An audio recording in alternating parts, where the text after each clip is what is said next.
नमस्कार दोस्तों, मैं engineer Amrendra Bharti, corporate trainer, स्वागत करता हूं आप।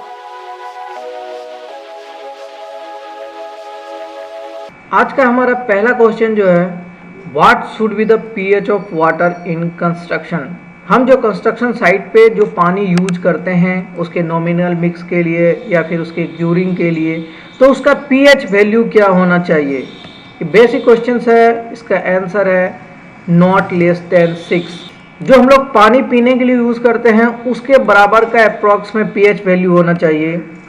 और ये आईएस कोड 456 क्लॉज नंबर 5.4.2 में साफ साफ लिखा हुआ है, the pH value of water shall not less than 6। साथ ही साथ हमारा दूसरा क्वेश्चन है, what are the types of cement according to IS code. IS code के हिसाब से कितने टाइप्स के आपके सीमेंट होते हैं।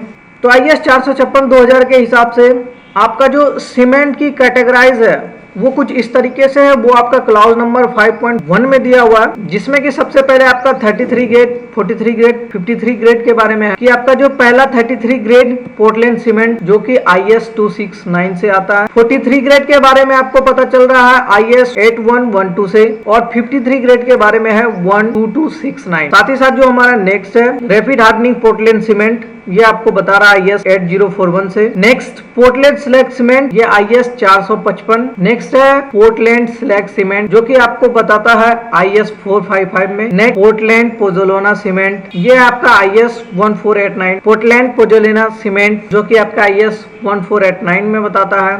Next hydrophobic cement conforming to IS 8043। Next low heat Portland cement, और last sulphate resistant Portland cement जो कि आपका IS कोड 12330 से आप। थर्ड क्वेश्चन है आपका वर्केबिलिटी ऑफ कंक्रीट। सलाम कौन टेस्ट के द्वारा हम लोग जो कंक्रीटिंग की वर्केबिलिटी चेक करते हैं। वर्केबिलिटी मतलब इजी टू वर्क, आसान तरीके से हम लोग जो प्लेसिंग करते हैं, ये आपका कंक्रीट स्लम टेस्ट है। इसके थ्रू हम लोग वर्केबिलिटी चेक करते हैं कि कितने आसान तरीके से हम जो कंक्रीट को प्लेस कर सकते हैं। इसमें आपका IS कोड बता रहा है 7.1 क्लॉज में प्रोवाइड किया हुआ है कि अगर आप मास कंक्रीटिंग कर रहे हैं जहां पे कि लाइटली रेनफोर्समेंट सेक्शन बिछा हुआ स्लैब में, तो उस कंडीशन में आपका जो वर्केबिलिटी होगा लो होगा और उसका जो स्लम का वैल्यू आएगा वो 25 से 75 mm के बीच में आएगा। और जो दूसरा है आपका हेवली रेनफोर्समेंट आ रहा है सेक्शन स्लैब में, तो उस वाले कंडीशन में आपका मीडियम वर्केबिलिटी होगा और उसकी वैल्यू आएगी 50 से 100 mm के बीच में।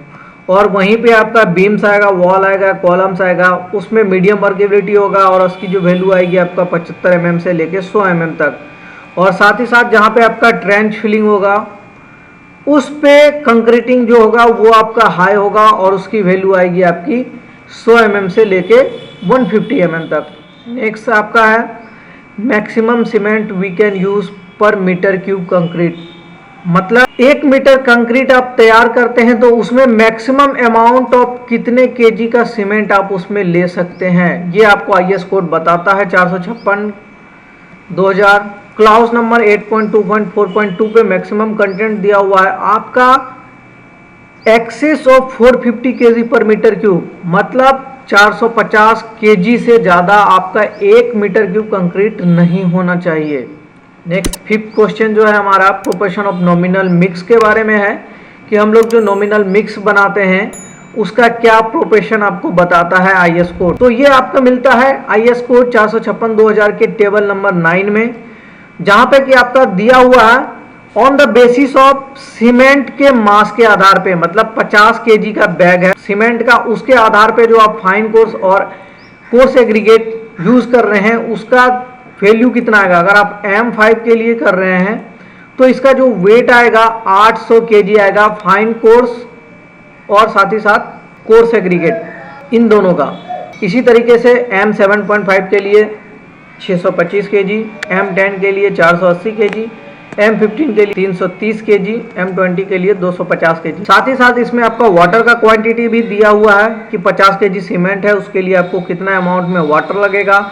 तो M5 के लिए आपको 60 kg, M7.5 के लिए 45 kg, M10 के लिए 34 किलो, M15 के लिए 32 kg, M20 के लिए 30 kg। जो हमारा छठा क्वेश्चन है, dose of retarder plasticiser super plasticiser percentage, मतलब कि आपका रिटार्डर प्लास्टिसाइजर सुपर प्लास्टिसाइजर्स का परसेंटेज कितना होगा आपके वेट ऑफ सीमेंटिशियस मटेरियल का। आईएस कोड क्लाउज नंबर 10.3.3 बताता है आपका जो रिटार्डर का डोज होगा वो 0.5% होगा आपका सीमेंटियस मटेरियल के वेट का, और आपका जो प्लास्टिसाइजर होगा वो 1% होगा आपका सीमेंटियस मटेरियल के वेट का। साथ ही साथ आपका जो सुपर प्लास्टिसाइजर का परसेंटेज है वो है 2% weight of cementitious material. Next 7 question है आपका रिमूवल ऑफ फॉर्मवर्क के बारे में। जब हम लोग फॉर्मवर्क रिमूव करते हैं उसका डेज, उसका पीरियड क्या होने वाला है ये आपको बताता है क्लाउज नंबर 11.3 में। इसमें कि अगर हम लोग वर्टिकल फॉर्मवर्क लगा रहे हैं कॉलम में, वॉल्स में, बीम में, तो इसका जो आपका रिमूवल पीरियड होने वाला है वो आपको बताता है 16 से 24 घंटे के बीच में। साथ ही साथ आपका जो 100 फीट वाला पार्ट होता है, 100 फीट फॉर्मवर्क होता है स्लैब में, वो हम लोग रिमूव कर सकते हैं 3 दिन में। लेकिन जैसे ही हम लोग रिमूव करेंगे उसके बाद हम लोग प्रॉप्स उसमें फिक्स कर देते हैं। साथ ही साथ हमारा जो बीम्स का पार्ट आता है, बीम्स में अगर 100 फीट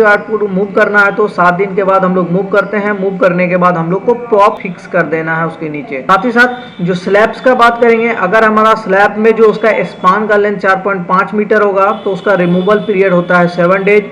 और साथ ही साथ अगर हमारा स्पान 4.5 मीटर से ज्यादा होता है तो उसका रिमूवल हम लोग का डेज होता है 14 डेज। साथ ही साथ प्रॉप्स टू बीम्स और आर्च का बात करें तो इसमें जो इसका स्पानिंग होता है अगर 6 मीटर तक है तो हम लोग 14 दिन में फॉर्मवर्क रिमूव कर लेते हैं। अगर स्पान 6 मीटर तक रहता है तो हम लोग को रिमूवल पीरियड 14 दिनों का होता है। और जो आपका अगर 6 मीटर से ज्यादा स्पान होगा तो हम लोग 21 दिन के बाद हम लोग रिमूव करते हैं। 8th क्वेश्चन है हमारा स्पेसिंग और chair should B maximum distance. हम लोग जो रेनफोर्समेंट बिछाते हैं उसमें जो हम लोग स्पेसिंग प्रोवाइड करते हैं चेयर का वो मैक्सिमम कितने डिस्टेंस में होना चाहिए, तो वो है आपका 1 मीटर डिस्टेंस। आपका जो क्लाउज नंबर 12.3.2 में लिखा हुआ है कि स्पेसर्स और chair should be placed at a maximum spacing of 1 metre and closer spacing may be sometimes be necessary. According to site आपका डिपेंड करता है कि क्लोजर भी हो सकता है आपका जो चेयर बार लगता है, और मैक्सिमम आपका 1 मीटर डिस्टेंस हो सकता है। 9th क्वेश्चन है आपका